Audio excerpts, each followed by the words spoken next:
eebbisa addunyaa uummanni Oromoo qarrasii jaallata yoomsi irraanfata seenaan si yaadata eebbisa addunyaa uummanni Oromoo qarrasii jaallata yoomsi irraanfata.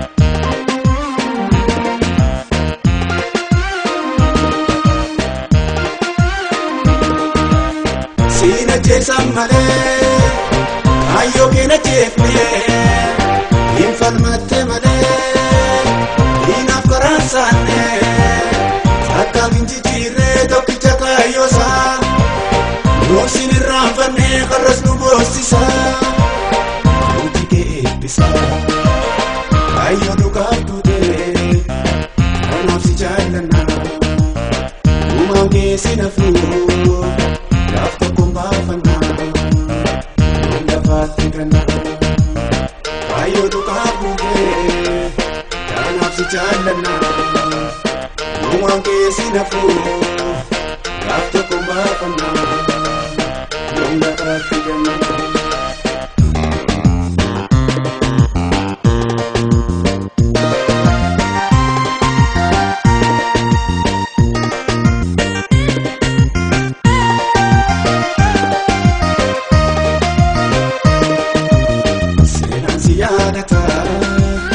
Seenaan si yaadata Yoosef gammachuu uummanni Oromoo qarrasii jaallata yoomsi irraanfata seenaan si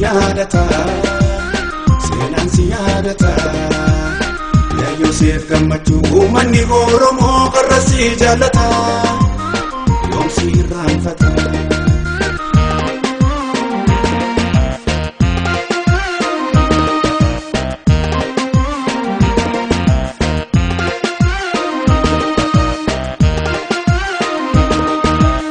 Bilisummaan jecha waara jedhu buukee si yaadannaa hin ganne kaayyoo waa'ee kee yaadannaa hin qabnu gammachuu hidhamtee reebamtu eessinniisne falmachuu Yoosef gammachuu akka lubbuun jirtu diinaaf hin kukkuufne injifannoo jettaa.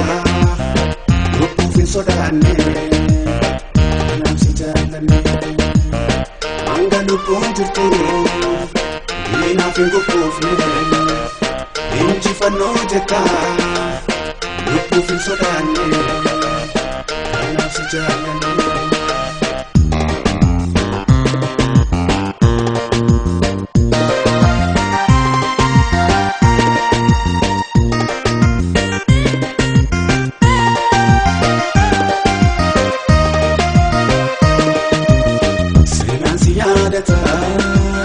Seenaan si yaadata eebbisa addunyaa uummanni Oromoo qarrasii jaallata yoomsi irraanfata seenaan si yaadata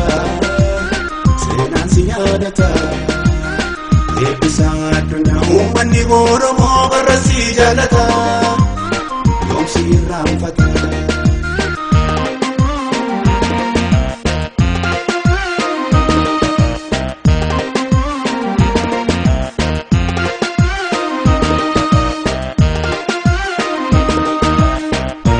Saacheesaniis qabsoon itti fufaa moonni wareegame bilisummaan dhufaa lubbuun dabartullee maqaan boollaa oolii uumaa isaanii baasuuf lammii ga'iin olii dambe tokko qolii harkoota gabrummaa inni nurra kaa'ee nurra cabsuuf jecha.